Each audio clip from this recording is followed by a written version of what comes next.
Welcome to the deep dive. Today, we are looking at a pretty massive stack of announcements and technical notes straight out of Google I/O 2026. Yeah, and there is honestly a lot to unpack here. There really is. Our mission for today, we want to sort of figure out how we are finally moving beyond chatbots that just talk to us, Yeah. right? We are entering the era of AI that actually acts for us. Which is a huge distinction. Totally.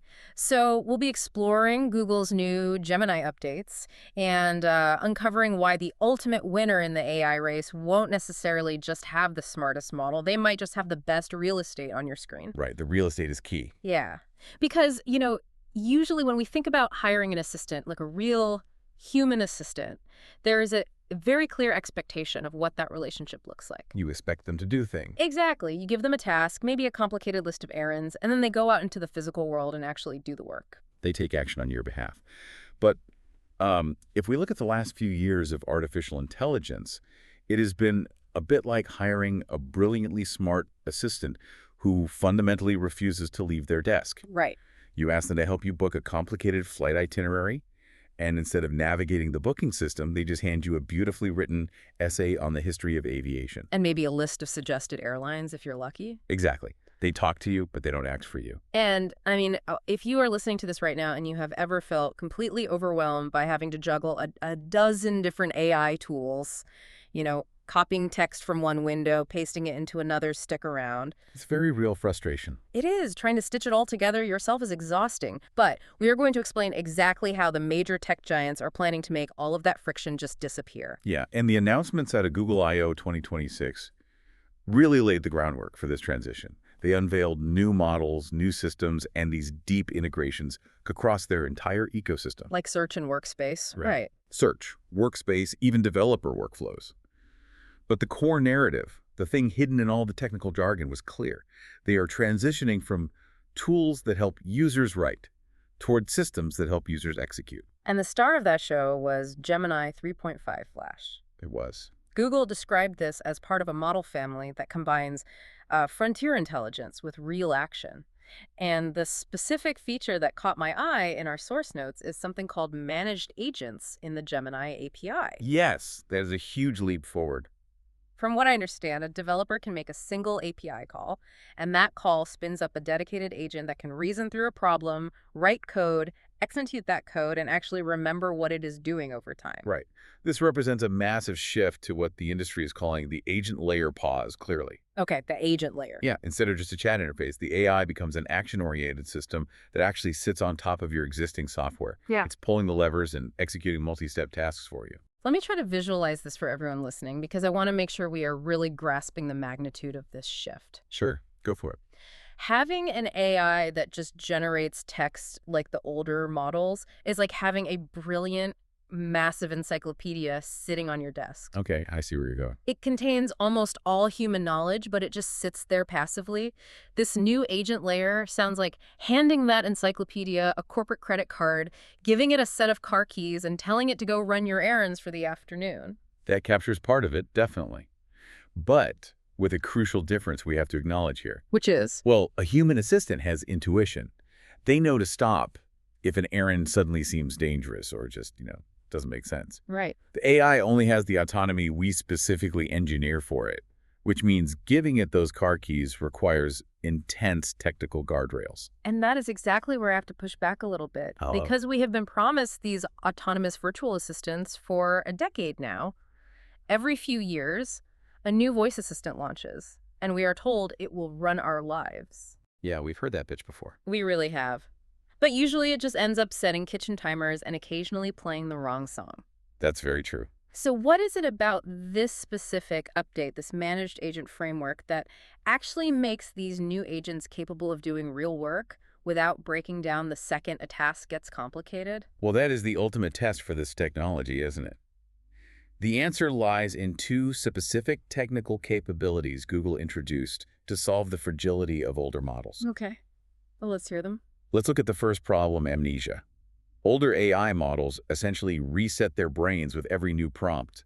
They forget the overarching goal. Right. You constantly have to remind them what you're doing. Exactly. Engineers solve this by giving the AI a persistent environment pause, clearly. A persistent environment. Yes. Think of it as a dedicated digital workspace where the AI retains its memory and maintains its context across multiple continuous interactions over days or even weeks. Oh, wow. So if I ask an agent to research a market competitor on Monday, draft a report on Tuesday, and then format it into a slide deck on Thursday, You don't have to start from scratch. I don't have to re-upload all the research and remind it of the backstory every single morning. Not at all. It carries the context through the whole journey. But memory alone doesn't solve the problem of execution. Right, it still has to do the work. Exactly. The second major capability is how the AI interacts with the outside world. In the developer world, this capability is known as tool use pause, clearly. Tool use, okay. It's the ability of an AI to reach out, operate external software, or even write and run its own scripts to solve a problem, rather than just guessing the answer based on its training data.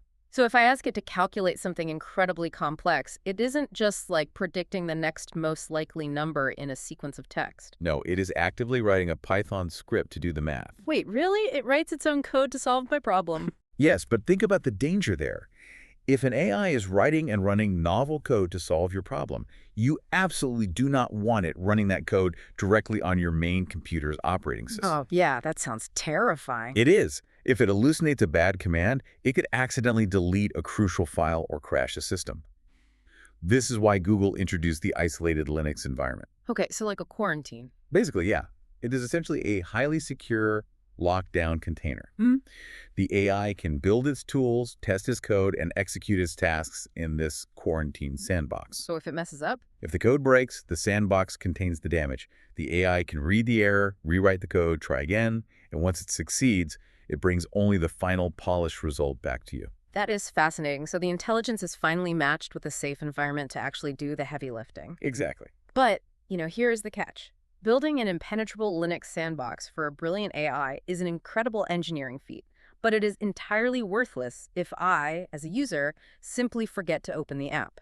Which brings us out of the realm of raw technical capability and directly into the brutal reality of business strategy. Right, because having the smartest, safest AI on the planet doesn't matter if nobody remembers to talk to it. Precisely. And looking at our sources, it becomes very clear that this race isn't just about raw model intelligence anymore. It is a battle for distribution. And Google understands this better than almost anyone. The notes highlight that Google have a massive strategic lead in this specific arena. Because they already have the users. Yes. Gemini isn't just a standalone website you have to consciously remember to visit. It is being directly woven into Google Search, into Android operating systems, into the Chrome browser, and into Google Workspace apps like Docs and Gmail. So it's everywhere. It's a classic case of having a distribution advantage pause, clearly. Distribution advantage. Yeah. They possess a superior pre-existing network that allows them to push a new product in front of users much faster and more reliably than their competition ever could. By integrating a technology so deeply into the tools people are already forced to use for their daily work. Yes, they are creating an embedded workflow pause, clearly. The new technology is woven directly into the software steps you already take every single day, completely removing the need to consciously open a new program. I want to use a business analogy here to really illustrate this point for anyone listening who might be wondering why the best tech doesn't always win. I love a good analogy. Think about it like opening a brand new, independent boutique coffee shop.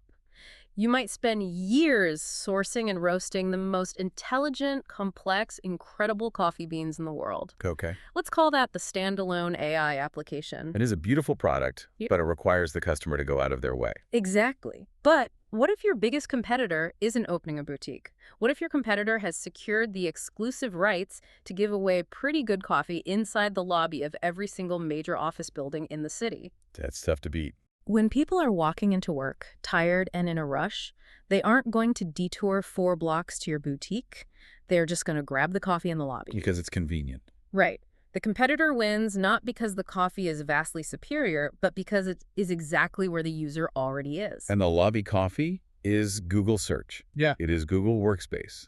And we can see the sheer scale of this strategy in their I/O 2026 numbers. What were the numbers looking like? They announced that AI mode in Google Search has surpassed 1 billion monthly users.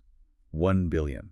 Wow. And they're making Gemini 3.5 flash the default model pause clearly. The default, meaning you don't even have to click a button to turn it on. Exactly. It becomes the pre-selected standard engine powering the search experience from the moment you type a query, without you ever having to actively choose it or toggle a setting. But let me challenge that idea because consumers are incredibly fickle.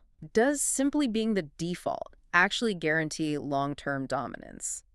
I mean, if we look at tech history, don't users eventually seek out the absolute smartest, most capable tool on the market, even if it requires changing their habits? You'd think so, wouldn't you? Yeah, like if a standalone AI is 20% smarter than Gemini, won't people detour to the boutique? That is the central debate in Silicon Valley right now. Startups are betting on the boutique model. Incumbents are betting on the lobby. Right. To understand why Google is so confident, we have to look at how they're relying on platform leverage pause clearly. Platform leverage. Yes. They are using the massive weight of their established ecosystem of connected products to push a new service directly to an enormous existing user base, practically overnight. Using the sheer gravity of a platform with billions of users to pull the new AI feature into the mainstream. And the reason platform leverage is so difficult for competitors to beat comes down to human psychology. Oh, interesting. How so? Google is banking on overcoming established switching behavior pause clearly. Switching behavior. Yeah. This is the psychological and practical friction a user experiences when they have to abandon a familiar tool, disrupt their daily routine, and learn a completely new system from scratch. We are inherently resistant to changing our workflows. We really are. Think about the cognitive load. Yeah.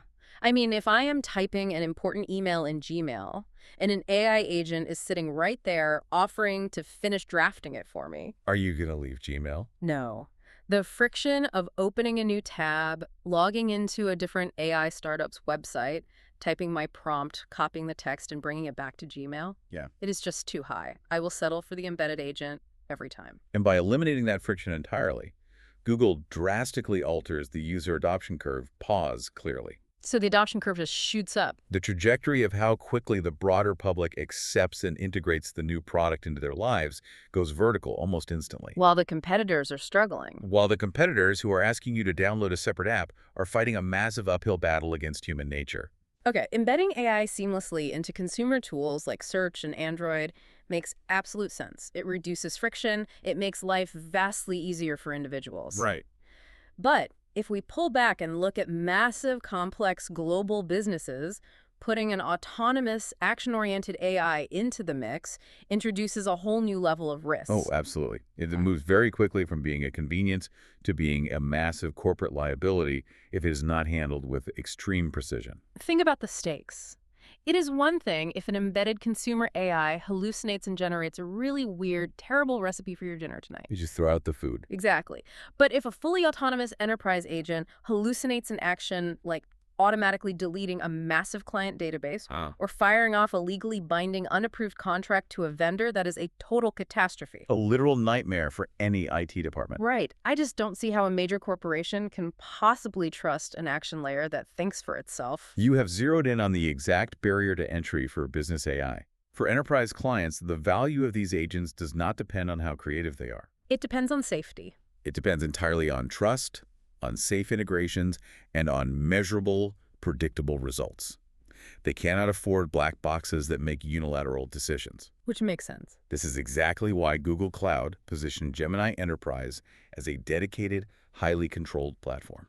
And looking at our notes, this platform isn't just about accessing the AI models, is it? No, not at all. It is explicitly designed to create, deploy, govern, and discover AI agents.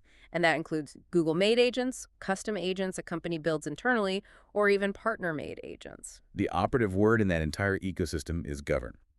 For a large business to survive the transition to autonomous AI, they require strict enterprise governance pause clearly. Enterprise governance. Yes, we are talking about the internal frameworks, rigorous security policies, and oversight systems a company uses to manage risk, ensure compliance, and maintain absolute control over what the technology is allowed to touch. How does that actually work in practice, though? Are they just telling the AI to, be careful? Not at all. It's about hard-coded API permissions.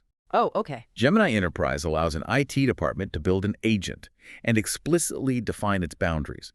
They can say, this specific finance agent is authorized to read these 3 databases to pull invoice data, but it has 0 permission to delete files or alter records. It is about building non-negotiable guardrails. It is. And it often involves keeping a human in the loop. You can configure an agent to draft vendor emails, process the math, and attach the invoices, but physically prevent it from sending until a human manager clicks approve. You are essentially putting a human manager in charge of a fleet of AI assistants. And implementing that level of rigorous oversight is what ultimately achieves reliable workflow automation pause clearly. Workflow automation. Yes, the technology seamlessly performs complex, multi-step business operations, moving data, triggering actions, updating records without requiring constant manual human intervention at every single intermediate step. But you cannot have the automation without the absolute trust that the governance provides. Exactly. If a CEO doesn't trust that the agent won't break the company, the agent gets turned off. They are entirely dependent on one another. Providing those enterprise-grade guardrails is not just a secondary feature for Google.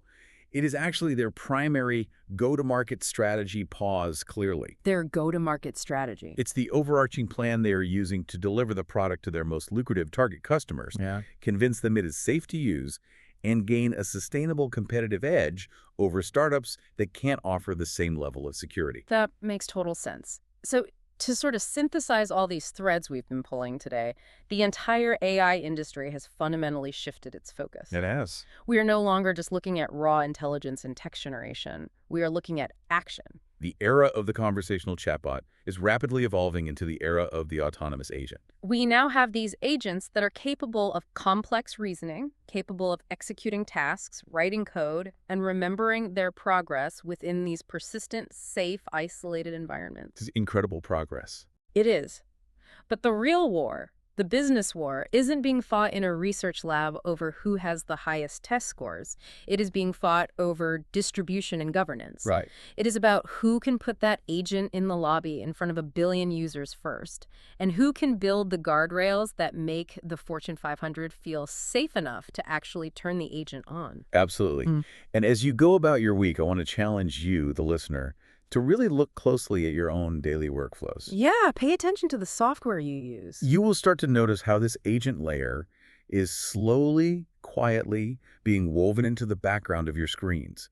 The separate tabs will start to disappear, the friction of jumping between apps will fade, and the intelligence will just be waiting for you, embedded wherever you happen to be working. It is a fascinating evolution, and honestly, it is happening far faster than any of us realize. It really is. Thank you so much for joining us on this deep dive into the changing landscape of AI and business strategy. We love unpacking these massive shifts with you.